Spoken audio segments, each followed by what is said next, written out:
Anita, you make the point very clearly in the book. There's a big difference between job change and career change. Can you elaborate on that a little bit?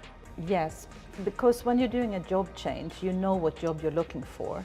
When you do a career change, you actually don't know what you're looking for. Yeah. Necessarily. And anybody who's gone through their first job change know how confusing the process is, even when you know what you're looking for. Yeah. So when you don't know where you're going, it makes it even harder. And clearly, it's going to take a whole different set of skills for someone to do this. Why do you think people find it so uncomfortable to go through that process? We want predictability, and we want to know where we are going. We don't like when we don't know where we're heading, and if it's not going to work.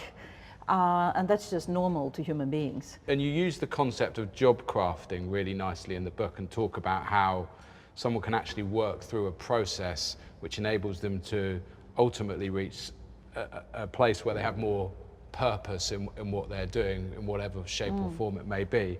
Can you talk us through that a little bit? Yeah, so I had a lot of anecdotal evidence of people who successfully launched themselves into second careers with purpose, but I didn't know what the secret sauce was.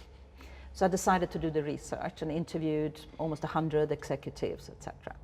And when I say success, I don't mean necessarily huge financial success or being famous, success as they defined it. So the people who managed to successfully launch themselves out into different purpose-driven careers had started that transition when they worked in the mainstream employer. Yeah.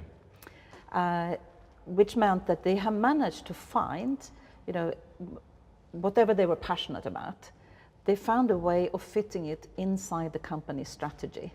And that meant they could use company time, company resources, etc., to basically learn. And by learning, they helped change the company, helped do good business, helped change some things in society, and they also built all the networks and skills and became known in the communities where they then wanted to work. Of course, the same principle applies, even if you can't do it inside, because sometimes you have a passion that just isn't going to work on the inside. Yeah.